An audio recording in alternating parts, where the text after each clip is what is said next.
Olá pessoal, nesta aula a gente vai estudar sobre as relações de trabalho e a luta de resistência da classe dos operários e trabalhadores ao sistema capitalista.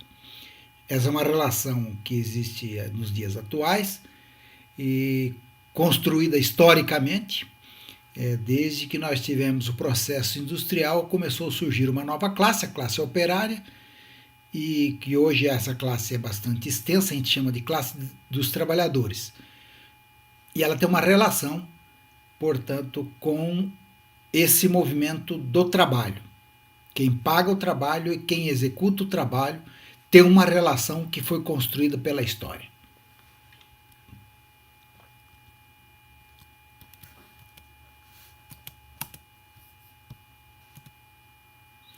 Bem, nos séculos 17 e 18, na França, há um movimento que já vinha acontecendo na ciência, sobretudo da filosofia, do uso da razão contra o misticismo, o poder da igreja, a dominação mística da igreja.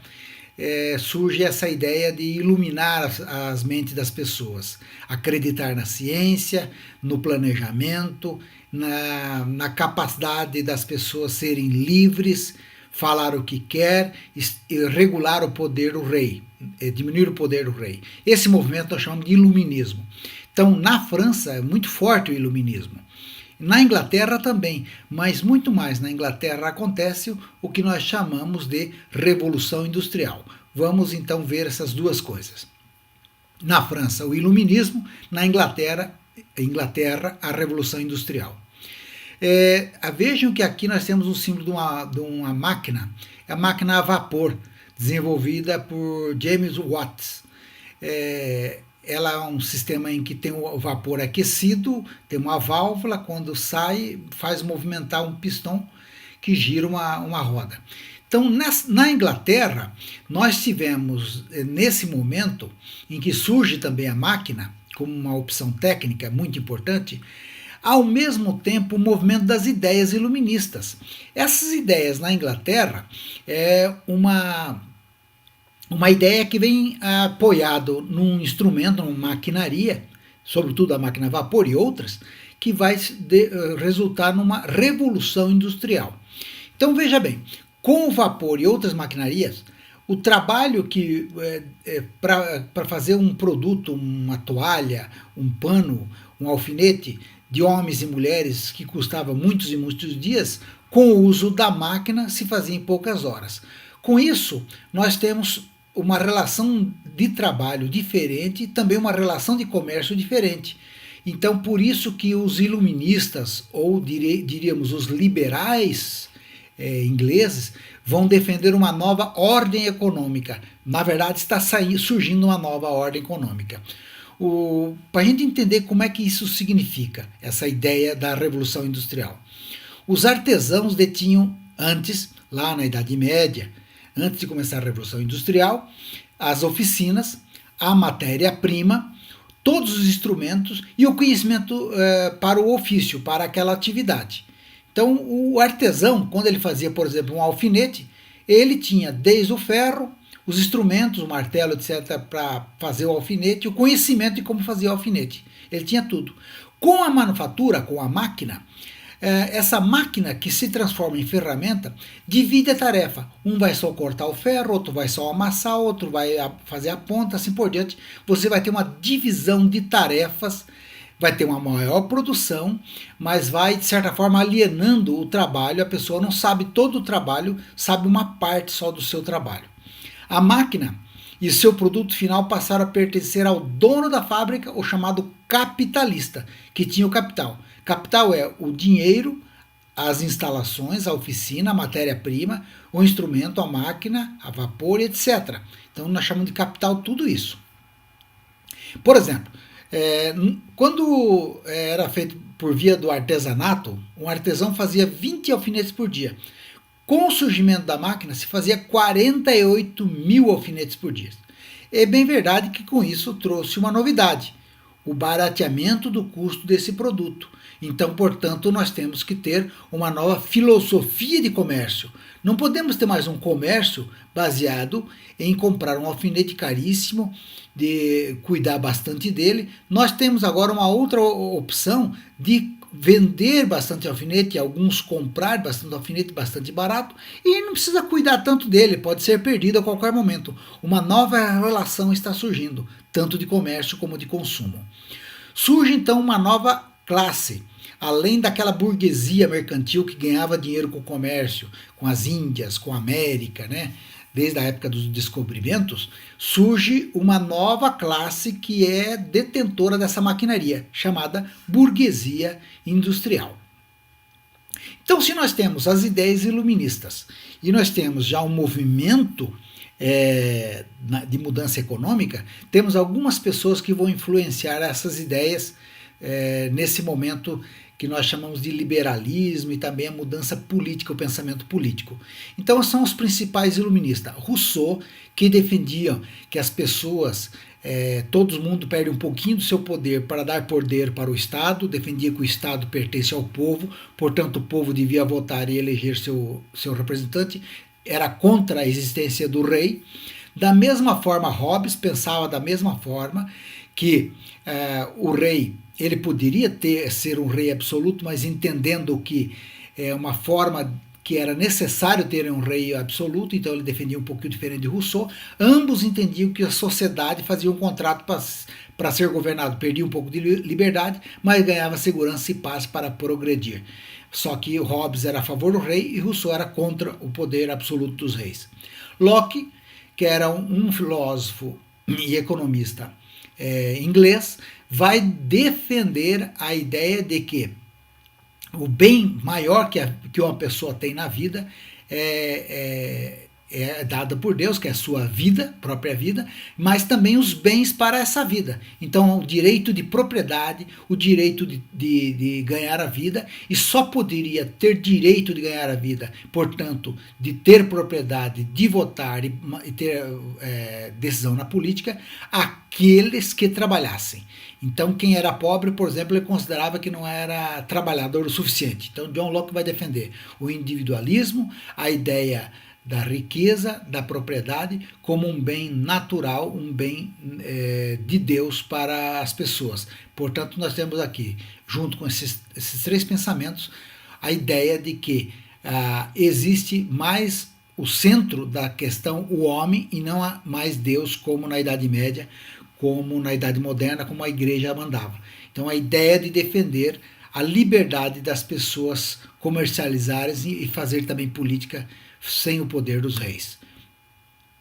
Com a Revolução Industrial e essas novas ideias começando a acontecer na sociedade, nós temos uma grande massa de trabalhadores que são expulsos, não são expulsos do sentido da violência policial, mas porque as terras passam a ser de alguns proprietários que conseguem cultivar com as máquinas agora, com máquina a vapor, trator a vapor, então não precisam mais de trabalhador nas terras. As terras são cercadas, as terras comunais as pessoas são expulsas efetivamente, porque não são mais proprietários das terras, e vão formar os bairros operários, trabalhando mulheres e homens e crianças, trabalhando nas fábricas a preços baixos, submetendo a qualquer salário, porque tinha muita mão de obra.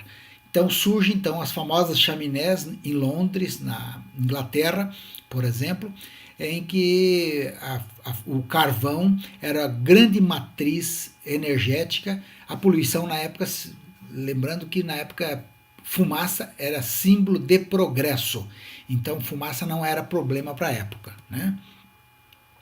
Então, como é que surgiu a Revolução Industrial na Inglaterra? Aqui vemos aqui uma ideia de uma riqueza amontoada na Inglaterra e também nos Estados Unidos, né?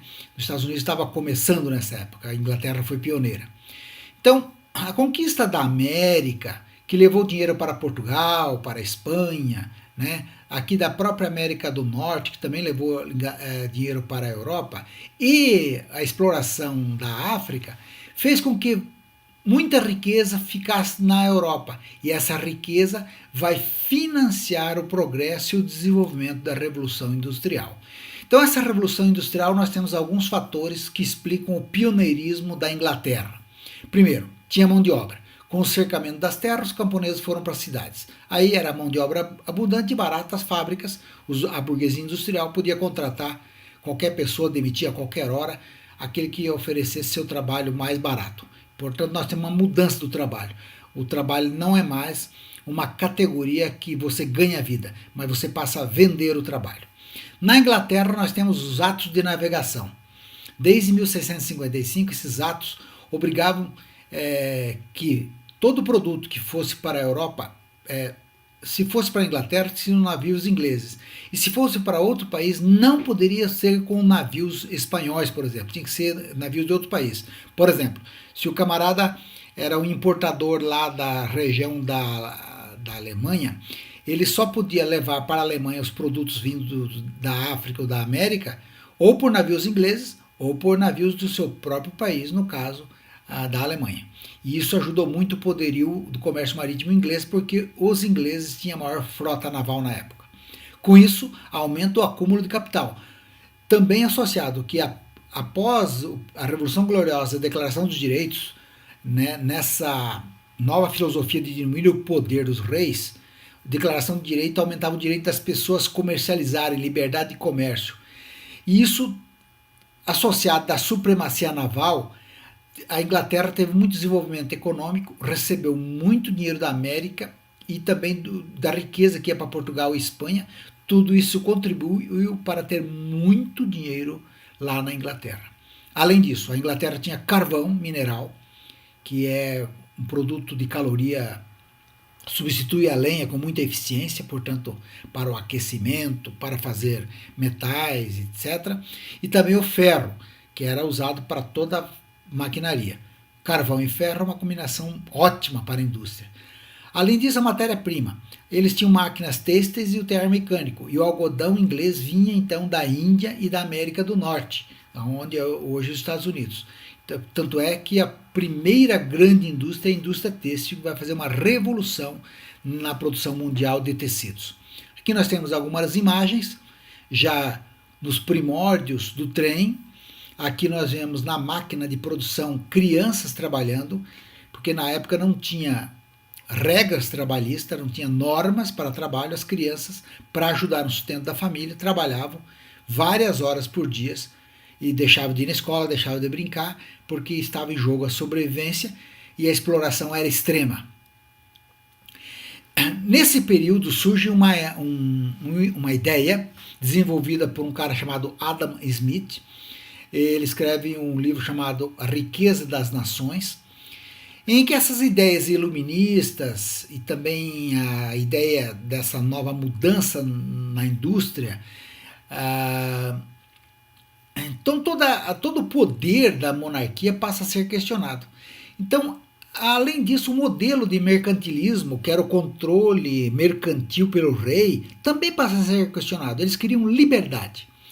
E a ideia de Adam Smith ele defende o liberalismo, que é a liberdade de comércio, liberdade das pessoas fazerem contratos, vender o que quer para quem quiser mediante contrato. O governo não tinha que se meter no contrato.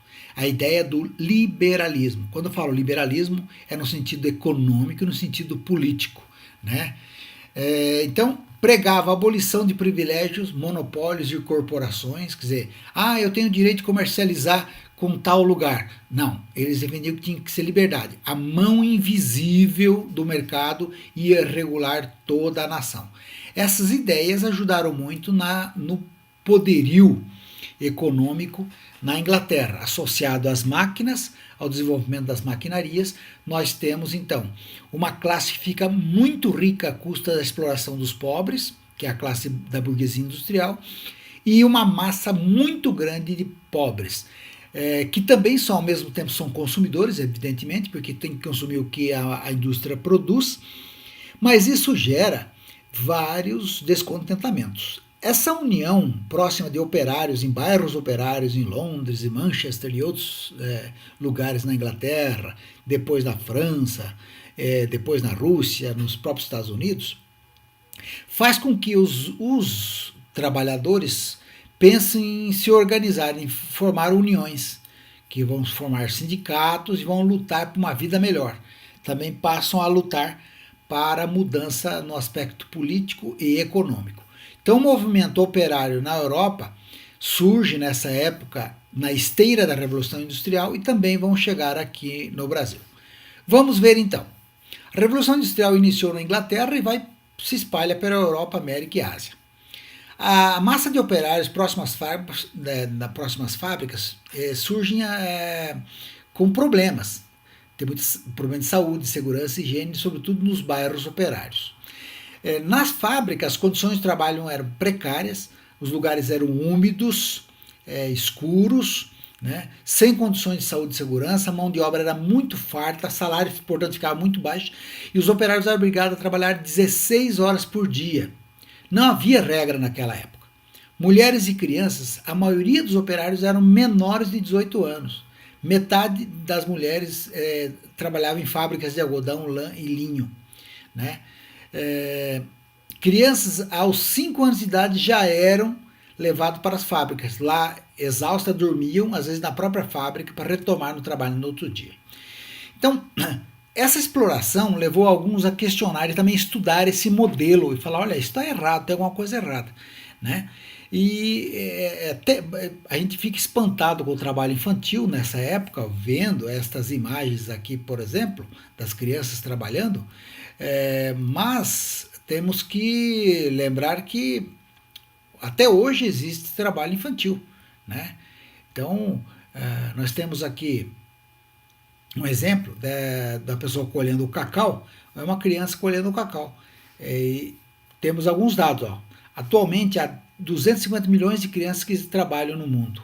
Na América Latina, de cada 3 trabalhadores mirim, 1 é brasileiro. Então ainda nós temos muito trabalho infantil no Brasil.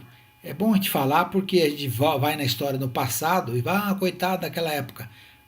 Tem que lembrar que isso está acontecendo em menor quantidade ainda hoje no Brasil, por exemplo. Bem, se nós tivermos o iluminismo, a ideia de ser tudo liberal, o liberalismo, na área econômica e de liberdade de comércio e de contrato, e nós tivemos a máquina a vapor e outras maquinarias, o carvão, o ferro, a Revolução Industrial, por outro lado, como nós vimos, tivemos a exploração de uma classe, uma divisão clara de classe. Quem era dono da maquinaria, a burguesia industrial, e quem não era dono de nada, só vendia essa força de trabalho, que eram os operários, o proletariado. Nessa época surgem duas pessoas, o Friedrich Engels e o Karl Marx, que passam a estudar essa situação e analisam toda a questão do movimento operário. Mas antes dele, tivemos alguns que viam essa situação ruim da vida das pessoas. Um deles é o Sr. Lud, que desenvolveu o movimento ludista, que previa que como o mal, aquele sofrimento era causado pelas máquinas, então ele falou assim, vamos quebrar as máquinas. Então tem vários movimentos chamados ludismo que quebraram as máquinas na Inglaterra. Depois disso tivemos o cartismo, que escreviam cartas pedindo para a proteção das pessoas, das mulheres, das crianças, jornada de trabalho, direito de associação, assim por diante, porque na época era proibido de se associar, fazer um sindicato ou fundar uma associação de operários e tudo mais. Surge os pensadores socialistas de uma sociedade diferente, organizada pelos trabalhadores, e os anarquistas, que não queriam sociedade que ninguém mandasse. Né? Uma sociedade anárquica onde nem eu deixava ser oprimido e nem eu queria ser opressor. Né? Então é um lugar sem governo. E aí surge a teoria um pouquinho mais tarde, então, 1848, o Manifesto Comunista de Karl Marx e Engels, que trata dessa análise e também fala da organização dos trabalhadores para uma nova sociedade para superar essa exploração da Revolução Industrial. No Brasil, essas ideias ganham força.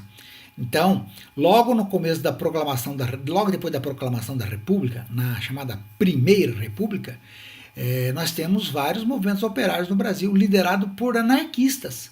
Aqueles que não queriam nenhum tipo de governo lideram o movimento anarco-sindicalista. Aqui nós temos uma imagem da greve de 1917. Né? Eles defendiam, então, que o Brasil passasse então a respeitar jornadas mínimas, máximas de trabalho para os trabalhadores e assim por diante. Mas isso tudo começa em 1830 na Inglaterra, no Brasil demorou 1888 ainda com a abolição da escravatura.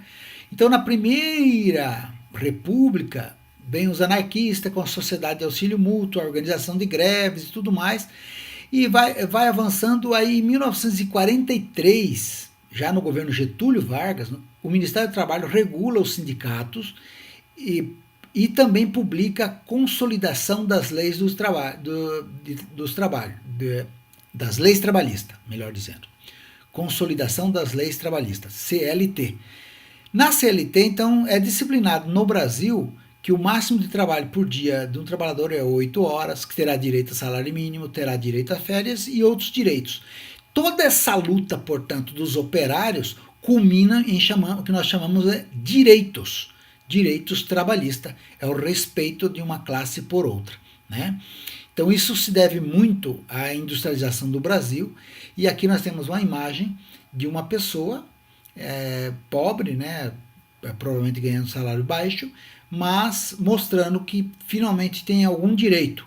Um dos direitos está colocado aqui na sua carteira de trabalho, que ficou conquistado nessa época.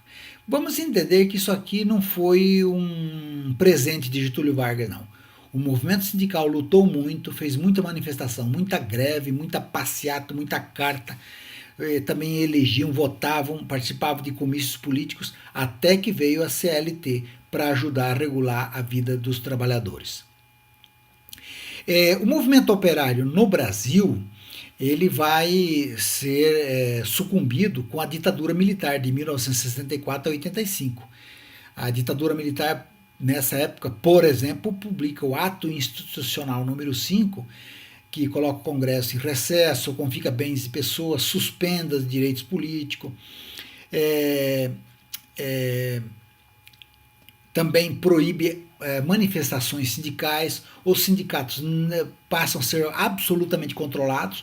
Então, tanto os políticos de oposição como os sindicalistas que querem melhorias de condições de trabalho e tudo mais são sufocados.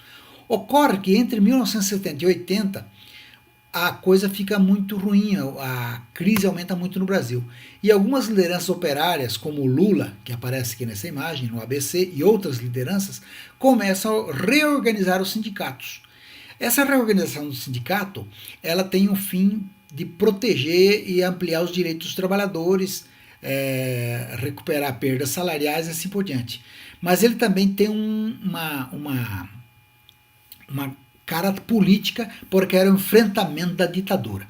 Então as greves do ABC, a luta dos trabalhadores, ajudou também a acabar com a ditadura. Após 1980, o movimento cresceu, o movimento sindical cresceu muito no Brasil, a ideia de liberdade sindical que nós temos hoje foi construída nessa época, e uma das centrais desse sindicato foi a CUT, Central Única dos Trabalhadores, que é uma que lutou para ter várias mudanças na legislação, etc., como outras sindicais. Essa é uma das referências na luta operária sindical no Brasil. Bom, gente, fazendo um rápido resumo, nós tivemos lá atrás o ideal iluminista e liberal de que acabar com o período feudal, a liberar o comércio, a liberdade de contrato, ao mesmo tempo que nós tivemos um crescimento muito grande da máquina, sobretudo da máquina a vapor na Inglaterra, na primeira parte da Revolução Industrial. Depois nós vamos ter a chamada Segunda Revolução Industrial, quando surge o petróleo, a máquina, e